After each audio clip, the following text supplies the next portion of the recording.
1833 का चार्टर अधिनियम ब्रिटिश भारत के केंद्रीकरण की दिशा में यह अधिनियम निर्णायक कदम था। इस अधिनियम की विशेषताएं इस प्रकार थी।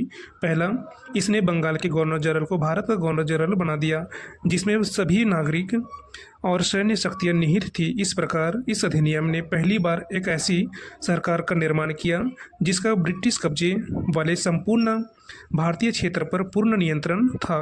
लॉर्ड विलियम बेंटिंक भारत का प्रथम गवर्नर जनरल था। इसने मद्रास और बम्बई के गवर्नरों की विधायिका संबंधी शक्ति से वंचित कर दिया।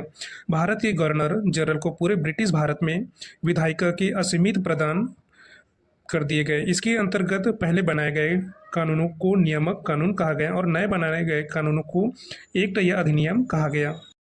ईस्ट इंडिया कंपनी की एक व्यापारिक निकाय के रूप में की जाने वाली गतिविधियों को समाप्त कर दिया गया। अब यह विशुद्ध रूप से प्रशासनिक निकाय बन गया। इसके तहत कंपनी के अधिकार वाले क्षेत्र ब्रिटिश राजशाही और इसके उत्तराधिकारियों के विश्वास के तहत ही कब्जे में रह गए। चार्टर एक्ट 1833 ने सिविल सेवकों के चयन के लिए खुली प्रतियोगिता का आयोजन शुरू करने का प्रयास किया गया। इसमें कहा गया कि कंपनी में भारतीयों को किसी पद, कार्यालय और रोजगार को हासिल करने से वंचित नहीं किया जाएगा।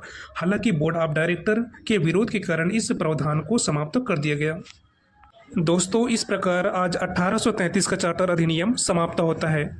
और इस वीडियो को ज़्यादा से ज़्यादा शेयर करें और लाइक और सब्सक्राइब जरूर करें दोस्तों।